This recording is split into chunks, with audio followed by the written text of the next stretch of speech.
இயேசு கிறிஸ்துவின் இனிய நாமத்தில் உங்களுக்கு வாழ்த்துக்களை தெரிவித்துக்கொண்டு இந்த நாளும் வேதத்திலிருந்து ஒரு நல் வார்த்தை உங்களிடம் பகிர்ந்து கொண்டு உங்களை ஊக்கப்படுத்த வந்திருப்பது உங்கள் சகோதரர் மோகன் மோசஸ். இந்த நாள் நம்ம வேத பாடத்தின் கீழாக தியானிக்க போகிற தலைப்பு எப்போதும் போல் ரொம்ப இன்ட்ரெஸ்டிங்கான டாபிக் தான். பரலோகத்தில் நாம் ஒருவரை ஒருவர் அடையாளம் கண்டுகொள்ள முடியுமா என்ற தலைப்பின் கீழாக நம்ம இன்றைக்கி தியானிக்க போகிறோம். என்னோடு கூட வேதாகமத்தை எடுத்துக்கொள்ளுங்கள். வேதாகமம் இல்லாமல் இந்த காணொலியை நீங்கள் பார்ப்பது உங்களுக்கு அவ்வளோ பெனிஃபிட்டாக இருக்காது. வேர்ஸ் பை வேர்ஸ் நீங்களும் செக் பண்ணி பார்க்கும்போது உங்களுக்கு அது அதிக பெனிஃபிட்டாக கொடுக்கும். சரி, வாங்க நம்ம இந்த காணொலிக்குள்ளாக செல்லலாம். பரலோகத்தில் நம்முடைய குடும்பத்தினரை காண முடியுமா? அதாவது கிறிஸ்துவுக்குள் நித்திரை அடைந்த நம்முடைய தாயையோ தந்தையையோ மகனையோ மகளையோ உடன்பிறப்புகளையோ பாட்டி தாத்தாவையோ அல்லது நண்பர்களையோ நெய்பர்களையோ அதாவது அக்கம் பக்கத்தில் உள்ளவர்களையோ நம்ம பரலோகத்தில் சந்திக்க முடியுமா? அவர்களை அடையாளம் கண்டு பிடிக்க முடியுமா என்பதெல்லாம் நமக்கு கிறிஸ்துவர்களுக்குள்ளேயே பல பேருக்கு இந்த கேள்விகள் இருந்து கொண்டே இருக்கும். இதற்கான பதிலை இன்றைய இந்த வேதப்பாட காணொலியில் நம்ம தியானிக்கலாம். முதலாவது கேள்வி என்னன்னு பார்த்தீங்கன்னா, பரலோகத்தில் நாம் எப்படி இருப்போம்? ஒரு கேள்விக்கு நம்ம விடையை கண்டுபிடிச்சிட்டு போயிட்டே இருக்கும்போது இதுக்கான ஆன்சர் உங்களுக்கு தெரிஞ்சிடும். முதல் கேள்வி என்னது? பரலோகத்தில் நாம் எப்படி இருப்போம்? 1 யோவான் 3வது அதிகாரம் 2வது வசனத்தை நான் உங்களுக்காக வாசிக்கிறேன். பிரியமானவர்களே, இப்பொழுது தேவனுடைய பிள்ளைகளாக இருக்கிறோம், இனி எவ்விதமாய் இருப்போம் என்று இன்னும் வெளிப்படவில்லை. ஆகிலும் அவர் வெளிப்படும்போது அவர் இருக்கிற வண்ணமாகவே நாம் அவரை தரிசிப்பதினால் அவருக்கு ஒப்பாயிருப்போம் என்று அறிந்திருக்கிறோம். அவர் இருக்கிற வண்ணமாகவே நாமும் அவருக்கு ஒப்பாயிருப்போம்னு வசனம் சொல்லுதே. அவர் எந்த விதமாக இருக்க போகிறாரு அதுக்கு நம்ம ஒப்பா இருக்கிறதுக்கு? சரி, விடைய நம்ம யோவான் 4வது அதிகாரம் 24வது வசனத்தை வாசிக்கிறேன் பாருங்க. தேவன் ஆவியாக இருக்கிறார், அவரை தொழுது கொள்ளுகிறவள் ஆவியோடும் உண்மையோடும் அவரை தொழுது கொள்ள வேண்டும் நம்ம வாசிக்கிறோம் இல்லைங்களா? அப்போ அவர் இருக்கிற வண்ணமாகவேனா தேவன் ஆவியாக இருக்கிறார்.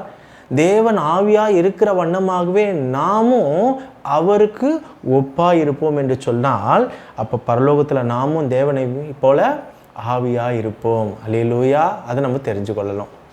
சரி, 2வது கேள்வி, பரலோகத்தில் உறவுகள் உண்டா? ரிலேஷன்ஷிப்ஸ்லாம் இந்த ஹெவனில் இருக்கா அப்படின்ற கேள்விக்கு நம்ம விடையை பார்க்கலாம். சிலருக்கு பார்த்திங்கன்னா அவர்கள் வாழ்கிற வாழ்க்கையும் சரி, அந்த வாழ்க்கையில் உள்ள உறவுகளும் சரி, மிகுந்த வேதனையும் வலியும் உடையதாய் இருக்கும். அவங்களுக்கு ஒரே தொந்தரவாக இருக்கும். பார்த்துக்கங்களேன், எப்படா மரணத்தை சந்திக்கலாம் என்ற அவங்களுக்கு ஒரு எண்ணம் இருக்கும். இருக்கிறதோட செத்துடலாம்ப்பா, இந்த மாதிரி ஒரு உறவுகளை கூட இல்லை இந்த மாதிரி ஒரு வாழ்க்கை நான் கஷ்டப்பட்டு வாழறதை விட இறந்துடலாம், ஏன்னா அதோட தொல்லை தீர்ந்து விடும் பாருங்கள். அந்த போல் எண்ணம் அவர்களுக்கு. வேறு சிலர்களுக்கு பார்த்திங்கன்னா அவர்களுடைய வாழ்க்கையும் சரி, அவர்களுடைய வாழ்வில் உறவுகளும் சரி மிகுந்த மகிழ்ச்சியை அளிப்பதாய் அவர்களுக்கு இருக்கும். அவங்களுக்கு என்ன தாட் இருக்கும்? அப்போப்பா மறிக்கவே கூடாது, இப்படியே நம்ம எல்லாம் ஒன்றா இருக்கணும், சந்தோஷமாக இருக்கணும், இந்த மாதிரி உறவுகளோட கடைசி வரைக்கும் நம்ம சாப்பிட்டுட்டு உண்டு மகிழ்ந்து அப்படி நம்ம இருக்கணும், களி கூர்ந்து அப்படி இருக்கணும் அப்படின்ற எண்ணம் இருக்கும். ஏன்னா அவங்களுக்கு நம்ம மறிக்கக்கூடாது, மறிச்சுட்டா இவங்களெல்லாம் பிரிய வேண்டி வருமே அப்படின்ற எண்ணம் அவங்களுக்கு இருக்கும். சரி, இப்படி வெவ்வேறு எண்ணங்கள் வெவ்வேறு ஆட்களுக்கு வெவ்வேறு ஒரு பலருக்கு இருந்ததுன்னா, ஆனால் அப்போஸ்தலர் பவுல் என்ன சொல்கிறாருன்னு பாருங்களேன். 1 கொரிந்தியர் 7வது அதிகாரம் 29லிருந்து 31 வாசிக்கிறேன் பாருங்க. மேலும் சகோதரரே, நான் சொல்லுகிறது என்னவெனில், இனிவரும் காலம் குறுகினதானபடியால், ரொம்ப ஷார்ட்டாக தான் இருக்க போகுது உங்கள் லைஃப் ஸ்பேனே, மனைவிகள் உள்ளவர்கள் மனைவிகள் இல்லாதவர்கள் போலவும், அழுகிறவர்கள் அழாதவர்கள் போலவும், சந்தோஷப்படுகிறவர்கள் சந்தோஷப்படாதவர்கள் போலவும், கொள்ளுகிறவர்கள் கொள்ளாதவர்கள் போலவும், இவ்வுலகத்தை அனுபவிக்கிறவர்கள் அதை தகாத விதமாய் அனுபவியாதவர்களைப் போலவும் இருக்க வேண்டும். அதாவது இவ்வுலகத்தின் வேஷம் கடந்து போகிறதே. நீ விரும்பினாலும் விரும்பினாலும் இந்த உலகத்தில் நீ கொண்டிருக்கிற உறவுகள், நீ போட்டிருக்கிற வேஷம், உனக்கு இருக்கிற ஆயுள் எல்லாமே ஒரு நாள் கடந்து போகும். நீ நிலையாக நிற்க முடியாது என்பது தான் அதுக்கான அர்த்தம். இன்னும் உங்களுக்கு ரொம்ப அழகாக ஷார்ட்டாக சொல்லணும்னா, இப்பொழுது நீங்கள் காண்கிற இந்த பூமிக்குரிய உறவுகள் அல்லது நீங்கள் படுகிற கஷ்டம், கண்ணீர் அல்லது சந்தோஷம், வேதனை எதுவுமே நிரந்தரம் இல்லை. அதுதான் அப்போஸ்தலர் பவுல் அங்கே சொல்ல வருகிறார். பூமியில் அப்போது நம்ம வாழுற வரைக்கும் கர்த்தர் நமக்கு கொடுத்த இந்த உறவுகளுக்காக கர்த்தரை நம்ம ஸ்தோத்தரித்து அவருக்கு நன்றி சொல்லி வாழ்ந்து விட்டு போனாலே போதும், அவ்வளோதான். பரலோகத்தில் கணவன் மனைவி என்கிற இந்த திருமண பந்தமோ உறவோ இல்லவே இல்லை. இது பலருக்கு சந்தோஷமாக இருக்கலாம், பலருக்கு ரொம்ப துக்கமாக இருக்கும். ஏன்னா அவங்க உறவுகள் அப்படியே ஊறி போய் ஆத்ம பிணைப்பில் அப்படியே பிணைஞ்சிருப்பாங்க. இந்த நியூஸ் கேட்கும் போது சிலருக்கு கஷ்டமாக கூட இருக்கலாம். ஆனால் இதுதான் சத்தியம். பரலோகத்தில் கணவன் மனைவி அந்த உறவு இந்த உறவுன்னு எந்த உறவுமே கிடையாது, எந்த பந்தமும் இல்லை. இதுதான் உண்மை. ஓகேங்களா? சரி, மூன்றாவது கேள்வி என்னென்னா, பரலோகத்தில் உறவு இல்லைன்னு சொல்லிட்டீங்க. ஓகே, அப்போ நம்ம எப்படி ஒருத்தரை அறிந்து கொள்ள முடியும்? நம்ம பிறகு நம்ம எப்படி அங்கே இருப்போம்? உறவுகள் இல்லை, நம்ம எப்படி அங்கே இருப்போம்? எப்படி நாம் அங்கே பரலோகத்தில் காணப்படுவோம் என்கிற கேள்விக்கு நம்ம பதில் சொல்லலாம். ஓகேங்களா? மத்தேயு 22வது அதிகாரம் 23 30 வரை வாசிங்கன்னா உங்களுக்கு ஒரு விடை தெளிவாக கிடைக்கும். எப்படின்னு பார்த்தீங்கன்னா, உயிர்த்தெழுதலே இல்லை என்று சாதிக்கிற ஒரு குரூப்பு இயேசுவின் காலத்தில் இருந்தாங்க. பரிசேயர், சதுசேயர்னு சொல்லுவாங்க. பரிசேயர் இதில் உயிர்த்தெழுதலை விசுவாசிக்கிறவங்க, சதுசேயர் கண்டிப்பாக விசுவாசிக்க மாட்டாங்க. அந்த மாதிரி ஒரு உயிர்த்தெழுதலே இல்லைன்ற ஒரு குரூப். இந்த குரூப்பை சேர்ந்தவங்க இயேசுவின் இடத்துல ஒரு கேள்வி கேட்குறாங்க. பாருங்கள், போதகரே, ஒருவன் சந்தானம் இல்லாமல் இறந்து போனால் அவனுடைய சகோதரன் அவன் மனைவியை விவாகம் பண்ணி தன் சகோதரனுக்கு சந்தானம் உண்டாக்க வேண்டும் என்று மோசே சொன்னாரே. வாரிசு இல்லாமல் ஒருத்தன் இறந்து போயிட்டானா அவனுடைய பிரதரே அவனுடைய மனைவியை கட்டிட்டு அவனுக்கு ஒரு வாரிசை உண்டு பண்ணணும்னு சொன்னாரே. எங்களுக்குள்ளே 7 பேர் இருந்தார்கள். அப்போ என்ன பண்ணா, மூத்தவன் ஒருத்தன் கல்யாணம் பண்ணால் இறந்து போயிடுறான், பிள்ளை கிடையாது அவனுக்கு. அடுத்த அப்படி அவன் தம்பிக்காரனே அவன் மனைவியை கட்டுறான். இப்படியே நாங்கள் 7 பேரும் கட்டிட்டோம். ஓகேங்களா? அந்த 7 பேரும் அவனுங்க கட்டிட்டானுங்க. அப்போ அந்த மாதிரி அந்த கடைசியில் பார்த்தீங்கன்னா 27வது வருஷம் பாருங்கள், பின்பு அந்த ஸ்திரீயும் ஒரு நாள் இறந்து போயிடுறாங்க. ஆகையால் உயிர்த்தெழுதலில் 7 பேரில் எவனுக்கு அவள் மனைவியாக இருப்பா? 7 பேரையும் அவன் கட்டிட்டாள்ல, 7 பேரும் செத்துட்டானுங்க, அவளும் செத்துட்டான். இப்போ இந்த உயிர்த்தெழுதலில் இந்த 7 பேரில் எவனுக்கு அவன் மனைவியாக இருப்பான்னு ஒரு கேள்வி கேட்குறாங்க. அதுக்கு இயேசு சொல்கிறாரு. இயேசு அவர்களுக்கு ரிப்ளை பண்ணுற பிரதியுத்தரமாக, நீங்கள் வேத வாக்கியங்களையும் தேவனுடைய வல்லமையும் அறியாமல் தப்பான எண்ணம் கொள்ளுகிறீர்கள். இதை மாதிரியே ஒரு உறவு இருக்கும், அப்படி இப்படி நீங்கள் என்னென்னமோ நினச்சி உங்கள் கற்பனைக்கு ஏற்ற மாதிரி நீங்கள் ஒரு எண்ணம் வச்சுருக்கிறீங்க. உயிர்த்தெழுதலில் கொள்பவனையும் கொடுப்பவனையும் இல்லை, அவர்கள் பரலோகத்திலே தேவ தூதர்களைப் போல இருப்பார்கள். அப்போது உங்களுக்கு கம்ப்ளீட்டாக இதில் ஒரு அர்த்தம் தெரிஞ்சிட்டு இருக்கோம். எப்படி தேவ தூதர்களுக்கு திருமணம், புள்ளக்குட்டி என்ற ஒரு சரீர பிரகாரமான ஒரு வாழ்க்கை இல்லையோ, அதே போல் மனிதர்களாகிய நமக்கும் பரலோகத்தில், இங்கே இல்லை பரலோகத்தில் உறவோ எந்த விதமான ஒரு பந்தமோ இதெல்லாம் நமக்கு கிடையவே கிடையாது என்பதை தான் அன்றைய நாட்களிலே எடக்கு முடக்கா கேள்வி கேட்ட சதுசேயர்கள்கிட்ட இயேசு அவ்வளோ தெளிவாக பதில் சொல்கிறார். இந்த தெளிவான பதிலே நமக்கு என்னன்னு தெரியுது, பரலோகத்தில் நாமளுக்கு எந்த உறவும் இருக்காது, யாருக்கு யாரும் உறவு கிடையாது, எந்த உறவுமே இல்லாமல் நாம் எப்படி இருப்போம்? தேவ தூதர்களைப் போல இருப்போம். திருமணம் இருக்காது, சரீர சம்பந்தமான எந்த உறவும் இருக்காது, பந்தமும் இருக்காது, எதுவும் இருக்காது என்பதை இதன் மூலிமா நம்ம தெரிஞ்சுக்கலாம். ஆனால் அதே சமயத்தில் உயிர்த்தெழுந்த அந்த சரீரம் வித்தியாசமாக இருக்கும் என்பதையும் வேதாகமும் சொல்லுது. அதை நம்ம பார்க்கலாம். 1 கொரிந்தியர் 15வது அதிகாரத்தை நீங்கள் முழுசாக வாசிச்சு பாருங்கள். ஆனால் நான் 3 வசனத்தை ஒண்டி உங்களுக்கு கோடிட்டு காட்டுகிறேன். 1 கொரிந்தியர் 15வது அதிகாரத்தில் 40, 44, 50வது வசனத்தை நான் வாசிக்கிறேன். வானத்துக்குரிய மேனிகளும் உண்டு, பூமிக்குரிய மேனிகளும் உண்டு.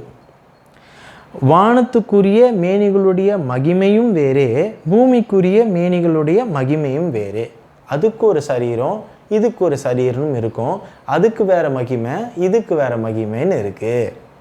ஜென்ம சரீரம் விதைக்கப்படும், ஆவிக்குரிய சரீரம் எழுந்திருக்கும். மண்ணானது மண்ணுக்கே திரும்பிடும், ஆவிக்குரிய சரீரம் இந்த மேனி எழுந்திருக்கும். ஜென்ம சரீரம் உண்டு, ஆவிக்குரிய சரீரமும் உண்டு. சகோதரரே, நான் சொல்லுகிறது என்னவெனில், மாம்சமும் இரத்தமும் தேவனுடைய ராஜ்யத்தை சுதந்திரிக்க மாட்டாது. ஃப்ளெஷ், பிளட், இங்கே இருக்கிற இந்த ப்ளஷர்ஸ் இதெல்லாம் அங்கே கிடையவே கிடையாது. அழிவுள்ளது அழியாமையை சுதந்திரிப்பதும் இல்லை. அது அழியாமை. ஜென்ம சரீரம் அழிவுள்ளது, ஆவிக்குரிய சரீரம் அழியாமை உள்ளது என்பதை நம்ம தெரிஞ்சுக்கணும். அப்போது இப்போ இருக்கிற இந்த மேனியை விட ஆவிக்குரிய மேனி நமக்கு ரொம்ப மேன்மையானது, மகத்துவமானது. அதுக்கு அழிவில்லை. அந்த ஆவிக்குரிய மேனியில் தான் நாம் எல்லாரும் ஒருத்தருக்கு ஒருத்தர் அங்கே தேவதூதர்களைப் போல இருப்போம். நம்மளால் ஒருத்தர் நிச்சயமாகவே அடையாளம் கண்டு கொள்ள முடியும். எப்படின்னு கேட்டிங்கன்னா, ஆண் ஆணாகவும் பெண் பெண்ணாகவும் தான் காணப்படுவாங்க.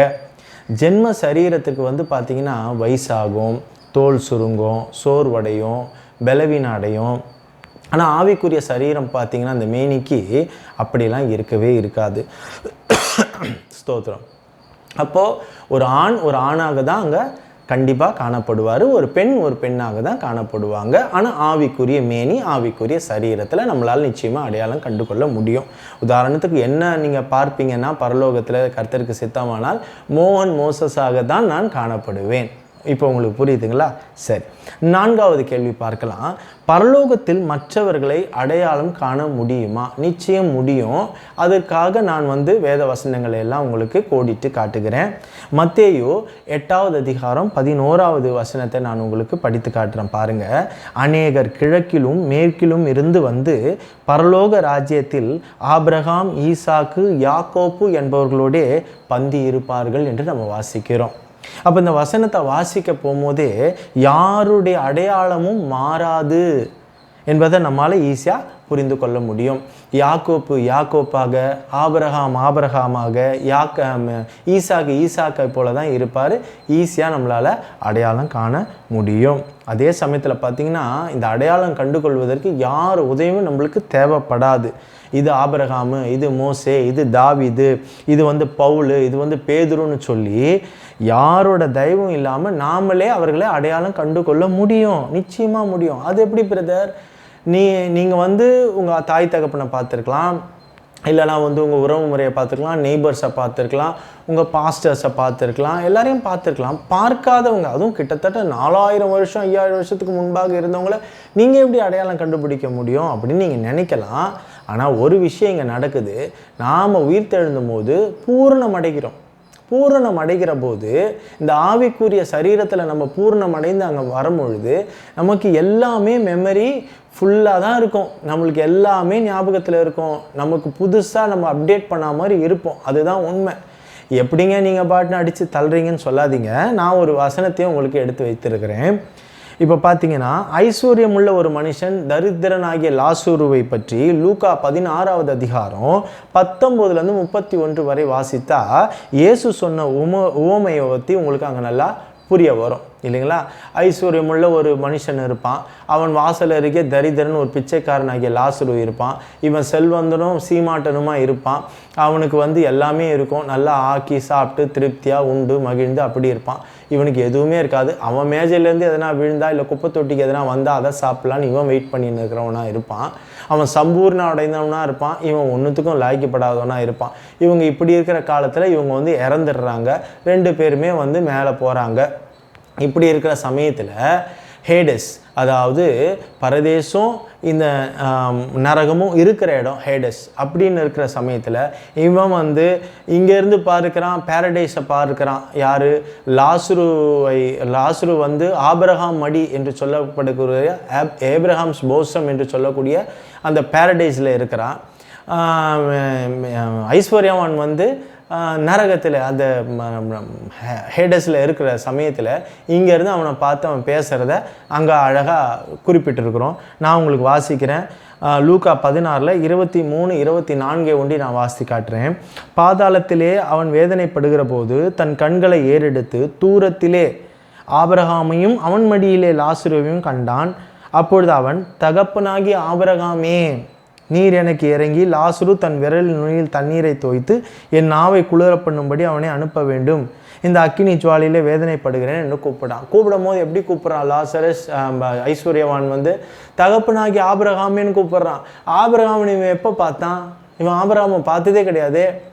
அப்போது அந்த இடத்துல நம்ம பூரணப்படுகிற பொழுது நம்மளுடைய ஞானம் என்ன ஆகுதுங்க? பூரண ஞானம் நமக்கு உண்டாவதால் இந்த பழைய ஏற்பாடு மனிதர்கள், புதிய ஏற்பாடு மனிதர்களை கூட, நம் உறவினர்களையோ சபை மக்களையோ இல்லை மற்றவர்களையோ கூட பரலோகத்தில் நம்மால் அடையாளம் கண்டு கொள்ள நிச்சயம் முடியும். அதுக்காக விளக்கத்துக்காக தான் இந்த வசன ஆதாரத்தை நான் குறித்து பேசினேன். ஆனாலும் சரி, எந்த உறவும் கிடையாது, எந்த பந்தமும் இல்லை. நம்மெல்லாம் எப்படி இருக்க போகிறோம்? தேவ தூதர்களை போல தான் காணப்படுவோம். அதை நீங்கள் புரிந்து கொள்ள வேண்டும். பரலோகத்தின் வாழ்க்கை பார்த்திங்கன்னா மிக மேன்மையானது, மகத்துவமானதுங்க. அதனால தான் தாவீது என்ன சொல்கிறாருன்னா, சங்கீத புஸ்தகம் 116 15வது வசனத்தை வாசிக்கிறேன் பாருங்க. கர்த்தருடைய பரிசுத்தவான்களின் மரணம் அவர் பார்வைக்கு அருமையானதான். இப்போ பாருங்க, எவ்வளோ கஷ்டம் அந்த உலகத்தில், ஒரு பொல்லாத ஒரு உலகத்தில் நம்ம இருக்கிறோம். ரொம்ப கஷ்டம். ஆவிக்குரிய விதத்தில் யுத்தங்கள், வலி, வேதனை, பிரச்சனை, அது இது நிறைய சமாளிக்கணும் இல்லைங்களா? அதனால ஒரு பரிசுத்தவான், ஒரு நீதிமான் கர்த்தருக்குள்ளிருந்து நித்திரை அடையும் பொழுது, கிறிஸ்துவை ஏற்றுக்கொண்டவன் நித்திரை அடையும் போது கர்த்தருடைய பார்வைக்கு அது எப்படி இருக்குமா? அருமையானதாக இருக்குமா? போதும், இனி அவனுக்கு அழுகை இல்லை, துக்கம் இல்லை, சந்தோஷம், மகிழ்ச்சி, நித்திய மகிழ்ச்சி அவன் தலையின் மேல் இருக்கும். எவ்வளோ சந்தோஷமாக அவன் வாழ போகிறான் அப்படின்றதுனால அவர் பார்வைக்கு அது எப்படி இருக்குமா? அருமையாக இருக்குமா? இது கர்த்தருக்குள்ளாக இருந்து நித்திரை அடைகிறவர்களை பற்றி தான் நான் பேசுகிறேன். ஓகேங்களா? அதனால தான் பவுல் கூட பாருங்கள், விசுவாசத்தோடு நம்மை ஊக்கப்படுத்தி சொல்லுகிறார். இந்த மரணத்தை கண்டு அஞ்சாதீங்க, இந்த வீட்டை விட்டுட்டு, அதாவது இந்த பூமிக்குரிய சுகம், இந்த பூமிக்குரிய வாழ்வு, இந்த பூமிக்குரிய இதெல்லாம் விட்டுட்டு நம்ம போகிறோமேனு நீ வருத்தப்படாதுன்னு சொல்லி விசுவாசத்தோடு நம்ம ஊக்கப்படுத்துகிறார். காணாத அந்த பரலோகத்தை குறித்து 2 கொரிந்தியர் 5:1 வாசிக்கிறேன் பாருங்க. பூமிக்குரிய கூடாரமாகிய நம்முடைய வீடு அழிந்து போனாலும் தேவனால் கட்டப்பட்ட கைவேலை இல்லாத நித்திய வீடு பரலோகத்திலே நமக்கு உண்டென்று அறிந்திருக்கிறோம். அதே அதிகாரத்தில் 2 கொரிந்தியர் 5:8வது வசனம் பாருங்க. நாம் தைரியமாகவே இருந்து இந்த தேகத்தை விட்டு குடி போகவும் கர்த்தரிடத்தில் கூடி இருக்கவும் அதிகமாய் விரும்புகிறோம். பாருங்க, இது நம்மளுக்கு நித்தியம் கிடையாது, அதுதான் நம்மளுக்கு நித்தியம். அந்த பரலோகம் தான் நம்மளுக்கு நித்தியம். அதனால் இந்த மரணத்தை கண்டோ இல்லை இந்த மாதிரியான ஒரு ஒரு ஒரு சொற்ப காலத்துக்காகவோ குறுகின நாட்களுக்காகவோ இந்த வாழ்க்கையை கண்டு நீங்கள் அஞ்சவும் வேண்டாம், வருத்தப்படவும் வேண்டாம். நம்ம பரலோகத்தில் நித்தியமாக சந்தோஷமாக கர்த்தரோடு கூட இருக்க போகிறோம். நாம் எப்படி இருக்க போகிறோம்? ஆவியாய் அவரை போலவே இருக்க போகிறோம். நம்மளுக்கு உறவுகள் இல்லை, பந்தம் இல்லை, ஆனால் ஒருத்தர் நம்மளால் ஐடென்டிஃபை பண்ணிக்க முடியும், பார்க்க முடியும், சந்திக்க முடியும். அங்கே தேவ தூதர்களை போல் நம்ம இருக்க போகிறோம். இதெல்லாம் நம்ம இன்றைக்கி இந்த சிறிய காணொளியில் நம்ம தெரிஞ்சிருக்கிறோம். நம்ம சேனலோட ஒரு சப்ஸ்கிரைபர் கேட்ட இந்த கேள்விக்கு தான் இந்த பதிலை நான் சொல்லியிருக்கிறேன். கர்த்தருக்கு சித்தமானால் வேறொரு காணொளியில் வேறொரு தலையங்கத்தோடு கூட அல்லது வேறொருவருடைய கேள்விக்கு கூட பதில் சொல்ல நான் ஆவலாக இருக்கிறேன். அதுவரை இரகசிய வருகைக்காக காத்து கொண்டிருக்கும் இந்த மணவாட்டி சபையை இரட்சகராகிய இயேசு கிறிஸ்து மிக விரைவில் கொண்டு செல்ல வருகிறார். விசுவாசிக்கிற நாம் யாவரும் சேர்ந்து சொல்லுவோம், மாரநாதா, ஆமென்.